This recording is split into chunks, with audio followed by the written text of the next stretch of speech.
Enjin padam? Tapi jangan risau, ini bukanlah satu masalah. Tapi ini adalah teknologi pintar Aveta Nova 160.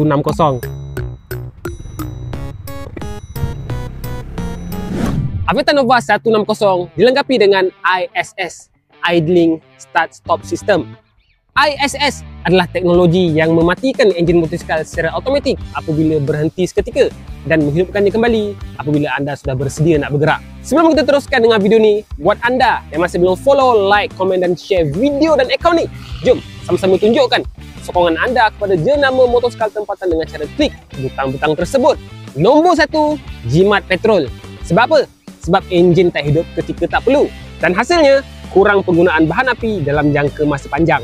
Nombor 2, kurang emission. Dan ini berkait rapat dengan alam sekitar. Kerana sistem ISS menjadikan Nova 160 lebih mesra alam, kurang asap dan pencemaran di kawasan bandar. Dan nombor 3, tunggangannya lebih senyap dan lancar. Enjin akan mati secara automatik semasa anda berhenti dan hasilnya kurang gegaran dan tiada bunyi semasa berhenti. Dan ini akan memberikan anda pengalaman menunggang yang lebih selesa. Dan ya, anda boleh aktifkan dan aktifkan ISS dengan hanya klik satu butang.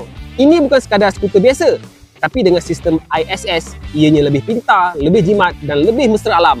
Harga asas Nova 160 hanyalah RM7,988, tidak termasuk road tax dan insurans. Jom sama-sama layari www.aveta.com.my untuk info lanjut.